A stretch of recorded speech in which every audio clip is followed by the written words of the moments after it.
నమస్తే. కల్వకుంట్ల కవితమ్మ మంచిగా కడిగిన ముత్యం లెక్క బయటకు వచ్చిందిలా. బయటకు వచ్చి ఏమంటుంది, జై తెలంగాణ అన్నాక వాళ్ళ అన్నకి చెప్తుంది, బీఆర్ఎస్ పార్టీ ఓటమి నా మెడలో వేస్తారా దరిద్రులారా మీరు. బీఆర్ఎస్ పార్టీ ఓడిపోతే ఆ ఓటమి మొత్తం నానెత్తి మీద తలిగిస్తే నేనేడ మోస్తా చెప్పురి. మీకు ఏమైనా జర్నాల సిగ్గు అనిపిస్తలేదా అని చెప్పకనే చెప్తుంది కవితక్క. ఇంకా ఎన్నికల్లో పార్టీ ఓడింది మీ అహంకారం వల్లనే. నాతోటి ఓడిపోలే, నేను సారపంచాయలకు పోతే మీ పార్టీ ఓడిపోలే. ఎన్నికలలో మీరు ఓడిపోవడానికి కారణం ఏంటంటే మీ అహంకారం. నీకైనా అయ్యకైనా బావకైనా మీ ముగ్గురి అహంకారంతో పార్టీ ఓడిపోయింది. సన్నాసులారా న్యాయం పెట్టి ఎందుకు పడ్డరా అని అంటుంది. ఇంకా ఇండ్లు ఇవ్వలేదు, ఉద్యోగాలు ఇవ్వలేదుగా, ఇచ్చిరా మరి. 10 సంవత్సరాలు తెలంగాణ రాష్ట్రాన్ని బీఆర్ఎస్ పార్టీ ఏలినాక ఏ ఒక్కరికైనా ఇల్లు ఇయ్యరైతిరి, ఏ ఒక్కరికైనా రేషన్ కార్డు ఇయ్యరైతిరి, ఉద్యోగాలు ఇవ్వమంటే నిరుద్యోగులను కొనబోయి లోపలేస్తిరి. మరి ఎట్ట గెలుస్తారు అనుకుంటున్నారా నాయన, మీరు ఓడిపోయి నా మీద బదనం పెడతారు అంటుంది.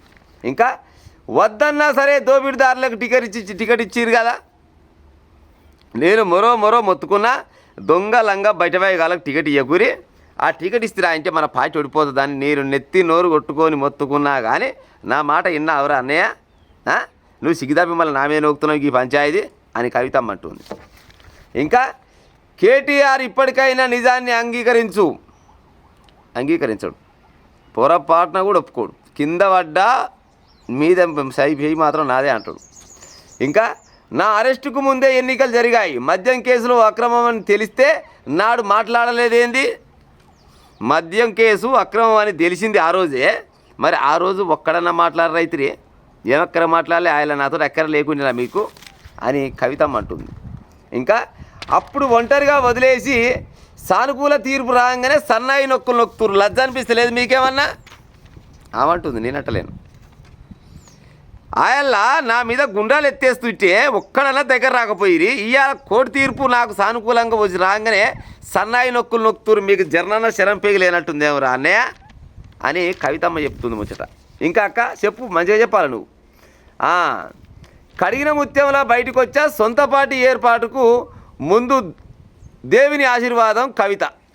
సొంత పార్టీ కూడా కడిగిన ముత్యం లేక బయటకు వచ్చిన సొంత పార్టీ ఏర్పాటుకు ముందుగా దేవుని ఆశీర్వాదం తీసుకుంటుందంట. మరి దేవుడు అంటే మరి నిజంగా దేవుడా, మళ్ళీ కేసీఆర్ దగ్గరికి పోతుడు వచ్చిన పోయినా పోతుంది, నష్టం లేదు.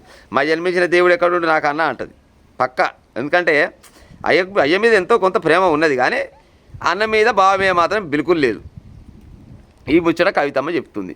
ఇక ఈయనేమంటుండు, లిక్కర్ కేసుతో ఎన్నికల్లో నష్టపోయాం, చివరకు కవితకు కోర్టు న్యాయం జరిగింది కేటీఆర్ అంటుండు. లిక్కర్ కేసు వల్లనే మేము ఓడిపోయినాం, కానీ అంతిమంగా మాత్రం కవితమ్మకు న్యాయం జరిగింది అని అంటుండు. మరి గట్ట మాట్లాడితే ఇట్ట మాట్లాడితే ఎట్ట, ఇంతకు మీ చెల్లెని నువ్వు ఇప్పుడు లిక్కర్ రా అని అనుకుంటున్నట్టా లేకపోతే కాదన్నట్టా? మొన్న మీ పార్టీ వాళ్ళే కదా, మొన్న ఏది మీ చెల్లి అప్పుడోసారి ఇప్పుడోసారి బీఆర్ఎస్ లంగ పని చేసింది, దొంగ పని చేసింది, గా పని చేసింది, గీ పని చేసింది, ఫోన్ టాపింగ్ చేసిందని అంటే ఇదే బీఆర్ఎస్ వాళ్ళు కేటీఆర్ పక్కన పెట్టుకొని కూడా కవితమ్మ ఓ లిక్కర్ రాని నువ్వు ఈ సారపంచాయి పాడైపోను, నీ సారపంచాయి వల్ల మా పార్టీ మొత్తం సర్వనాశనం అయిపోయింది అని ప్రెస్ మీట్ పెట్టిరు కదా చాలామంది.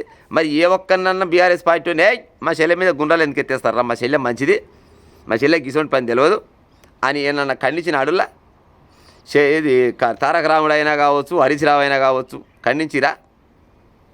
ఎందుకంటే అప్పుడు బరాబర్గా చెల్లె మీద నమ్మకం లేదు, ఏ అమ్మాయి చేసినా చేయొచ్చు, పాడైపోయి గత పాడుగాను చేసినా చేస్తుంది అనే ఉద్దేశంతో ఆయన గుండాలు వేసిండు, ఈయన వేసిండు, వాళ్ళతో కూడా వేయించిండు. ఇవాళ జర కోట్ల న్యాయం జరిగింది అనగానే సన్నాయిలు నొక్కుంటా మళ్ళీ నన్ను చిన్నగా దూదామని చూస్తారు. మీరు ఏమక్కర దూదామనుకుంటారా, సిగ్గు అనిపిస్తలేదా మీకేమన్నా అని అంటుంది. క్లియర్గా ఇంత మంచిగా చెప్పింది కల్వకుంట్ల కవితక్క. ఎన్నికల మీ పార్టీ ఓడింది మీ అహంకారంతో అంటుంది. నిజంగా ఎంత అహంకారం ఉంటే వీళ్ళకి 10 సంవత్సరాల తెలంగాణ ప్రజలు ఉద్యమకారులైనా కానీ, ఉద్యోగులైనా కానీ, నిరుద్యోగులైనా కానీ ఎవరైనా గట్టినే ఎవరైనా సమస్యలు ఉన్నాయని చెప్పుకుంటందుకు పోతే కనీసం కూడా మందలిచ్చిన పాపాన పోలేదు. మరి మీ అహంకారం కాదా ఓడిపోవడానికి కారణం? కవితక్క చెప్పాలి నాకు ఇంత ముచ్చట. మీకు తెలియకుండా వస్తున్నా మీ ఆత్మని ఏమంటారు, ఆత్మవిమర్శ చేసుకుంటే మీకు తెలియదు ఎందుకు ఓడిపోయినాం అనేది. ఇండ్లు ఇవ్వలేదు, ఉద్యోగాలు ఇవ్వలేదు. నిజంగానే ఏ ఒక్కరికన్నా ఇండ్లు ఇచ్చినా ఉద్యోగాలు ఇచ్చిండా? ఏమి ఇయ్యరు. అందుకోసమని ఓడిపోయారు. మీ పరిపాలన నాశనం అయిపోను, మీ పరిపాలన చక్కగా లేక మిమ్మల్ని ఎవరు చివరి జీదపాయ మచ్చడు ఒలపాయ అన్నట్టు మిమ్మల్ని పక్కకు నెట్టేస్తే ఆ పాపం అంతా తీసుకొచ్చి నానెత్తి మీద వేస్తేందుకు మీకు సిగ్గెట్ట లేదు లజ్జట లేదని కవిలకుంట కవితమ్మ చెప్తుంది. నిజంగానే కవితక్క దగ్గర 160 రోజులు జైలు జీతం గడిపోస్తేవి. ఇవాళ నువ్వైనా కానీ కేజ్రీవాల్ అయినా కానీ ఇద్దరైతే కడిగిన ముత్యం లెక్క బయటకు వచ్చిర్రు. సరే మీ మీద కేసులు అయినాయి, మరి ఇవాళ కారణం ఏది వాటికి రుజువులు చూపించలేకపోయారు కాబట్టికే పెద్దసార్లు ఏం చెప్తారు, సరైన ఆధారాలు లేకపోవడంతో మీరు దోషి ఏమంటారు నిర్దోషి లెక్క నేను బయటికి తీసుకొచ్చారు కరెక్టే. కానీ మరి ఇప్పటిదాకా మీ అయ్య కానీ మీ అన్న కానీ బుడబుడ చెప్తున్నారు. కానీ ఏమన్నా బరాబరుగా ఓ ప్రెస్ మీట్ పెట్టి మా చెల్లె మంచి ఉద్యమకారురాలు అని అంటుండా అనపాయ. నెత్తిల బతుకమ్మని తీసి సార సీసాలు కళ్ళు సీసాలు పెట్టినాడు కూడా సప్పుడు చేయరైరి. నాకు గంత అవమానం జరిగితే ఏ ఒక్కడన్నా నన్ను వెనకేసుకురారైరి. ఇవాళ కోర్టుకెళ్ళి జర్రంతా నా వైపు తీర్పు వస్తే జర్రంతా ఏమంటారు నా దిక్కు ప్రేమ చూపించినట్టు చూపిస్తురు. మీ సిగ్గుమాలిన ప్రేమ దిక్కుమాలిన ప్రేమ నాకెందుకురా నాయన, 2 నెలలు ఆగురి దేవుని ఆశీర్వాదంతో నేనే పార్టీ బరాబరు పెడతా అంటుంది. అక్క పార్టీ పెట్టాలి, నువ్వు పార్టీ పెట్టాలి. కానీ పార్టీ పెట్టే ముందల బీఆర్ఎస్ ప్రభుత్వం ఇప్పుడున్న కాంగ్రెస్ ప్రభుత్వం వీళ్ళు చేసే తప్పులు నీ దగ్గర బాగా ఎరికా. ఎందుకంటే వాళ్ళ ఎమ్మడి తిరిగినావు 10-12 ఏళ్ళు బీఆర్ఎస్ ఎమ్మడి తిరిగినావు కాబట్టి ఏమేమి లొసుగులు ఏమేమి లోతుపాట్లు ఉన్నాయో అవన్నీ జనాల ముందల పెట్టే ఉపాయం చేసి ఇగో గాయాల కేసీఆర్ గిజ్జేసిండు. గిజ్జేస్తాను మయ్య మంచిగా చేద్దామనుకోని దయ్యం లెక్క తలిగిండు. మా బావ మా అన్న ఇద్దరు కలిసిరు, ఆ సంతోషరావు వీళ్ళంతా కలిసి మయ్య నాగం చేసిరు అని ఓ గా స్కీమ్ గీ స్కీమ్ అన్నట్టు 12 రకాలు ఏమన్నా ఉంటే వీటిని బరాబరిగా బయట పెట్టి నీ పార్టీ జెండా ఎప్పుడైతే ఉంటుందో ఇక నువ్వు కొత్త రకం పార్టీ పెట్టుకోవాల్సిందే తప్పదిగా. కానీ నువ్వు పార్టీ పెట్టి మళ్ళీ నువ్వు గెటాన్ కావాలంటే పక్కా 10 సంవత్సరాలు చేసిన అవినీతి అక్రమాల గురించి భూముల విషయమైనా కానీ కాళేశ్వరం విషయమైనా కానీ ఏ విషయమైనా కానీ అంత నీకు 1 నుంచి 100 దాకా అన్నిరికే నీకు ఆ ముచ్చట్లు మొత్తం జనాల ముందరికి తీసుకొచ్చినాక అప్పుడు నువ్వు కొత్త పార్టీ పెట్టావనుకో నిజంగానే కేసీఆర్ బిడ్డ అంటే కేసీఆర్ బిడ్డే. ఇక కేసీఆర్ పార్టీని పక్కకు పెట్టేసి బీఆర్ఎస్ పార్టీని బొందల దొక్కి కల్వకుంట్ల కవిత మెంబడి జనాలు వస్తేందుకు మొగ్గు చూపుతారు. మరి ఆ పని చేస్తుండొచ్చునా నాకైతే నమ్మకమే ఉంది, చేస్తాడు పక్క.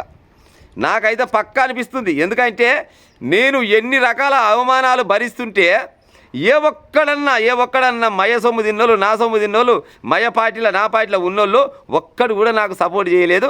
ఇవాళ జర్రంతా కోర్టుకెళ్ళి నాకు మంచి తీర్పు వచ్చిందంటే ఇవాళ అక్కడోడు నన్ను వెనకేసుకొస్తారు. కానీ మరి నిన్నమన్నా మీరంతా ఎడబోయిర్రా నాయన అని చెప్పగానే చెప్తుంది కల్వకుంట్ల కవితమ్మ.